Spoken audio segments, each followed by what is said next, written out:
What I want to talk about today actually is relationships. It's funny how, every day it seems like there's new kind of memes or little funny videos that are going around. I hope you've been receiving them because at least there is a sense of humor in the middle of this crisis.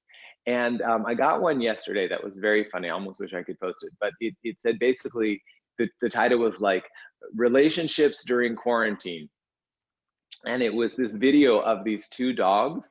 They're both like Welsh corgi dogs, like the queen has, and they're kind of both like sitting in their own spaces. And then one all of a sudden stands up, and then they just look at each other like totally going at each other, just like yapping. And then just as quickly as it started, they both just turned and sat down and like looked in opposite directions. I thought it was very funny, but it's not funny that people are struggling in their relationships, but it seems to be kind of like a theme that's going around. I'm hearing a lot more about struggling in relationships, and that's natural because we're inhabiting a closer space with people, even our loved ones, than we're normally used to doing. Kids go to school, spouses go to work, we're not always in each other's hair. So I wanted to bring this up just a little bit. The first thing that I want to say is yoga teaches us to be flexible, not just in terms of our body, but in terms of our mind and our spirit as well. So I'm going to encourage you to try and be a little bit more flexible with people. Be more flexible with what you perceive as their shortcomings. We're all in it together. Everyone's dealing with stress in their own way. So if you can use your practice not only to develop physical flexibility, but also mental flexibility, that will be one tool to really help uh, in terms of personal interactions. But the other thing that I want to say, and this is perhaps a little bit more of a difficult concept to get around, but I think it's really important to meditate on. It's the idea that there is nothing that anyone else can do that can make you upset or make you unhappy or make you angry. The only thing that makes you upset, unhappy, or angry is your response to what they're doing. It's not what they're doing, it's how you're responding to it.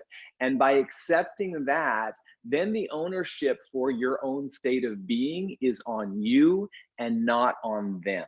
When you realize that you have a choice to how you respond to anything in any moment, you can then start to shift your interactions with others. So that's another big aspect of what we're doing when we're practicing yoga is we're learning how to relax, we're learning how to find our peace, we're learning how to calm down. And in that inner peace, in that inner calm, if we could just give ourselves a split second between occurrence happening and our reaction, we can start to decide how we want to respond. And I promise you, the greatest gift that you can give to anyone in your life today, and maybe you won't actually say this to them, but maybe you'll say it to yourself, is I no longer hold you responsible for how I feel. I no longer hold you responsible for how I feel. I am in charge of how I feel. I've got my practice, I've got my breath, I've got my meditation, I can take a walk, I can take a nap, but I choose to be responsible for how I feel. Yeah, that is the greatest gift that you can give anybody. And give yourself the gift of no longer being responsible for how they feel. They're going through their thing, that's on them, it's not on you. All right, so that's my 2 bits on relationships. Let's use our yoga practice to get ourselves to that wonderful centered balanced place that no matter what's happening in the world, you know who you are and you're strong and centered in it. Rub your hands together, make them nice and warm. We're going to begin now.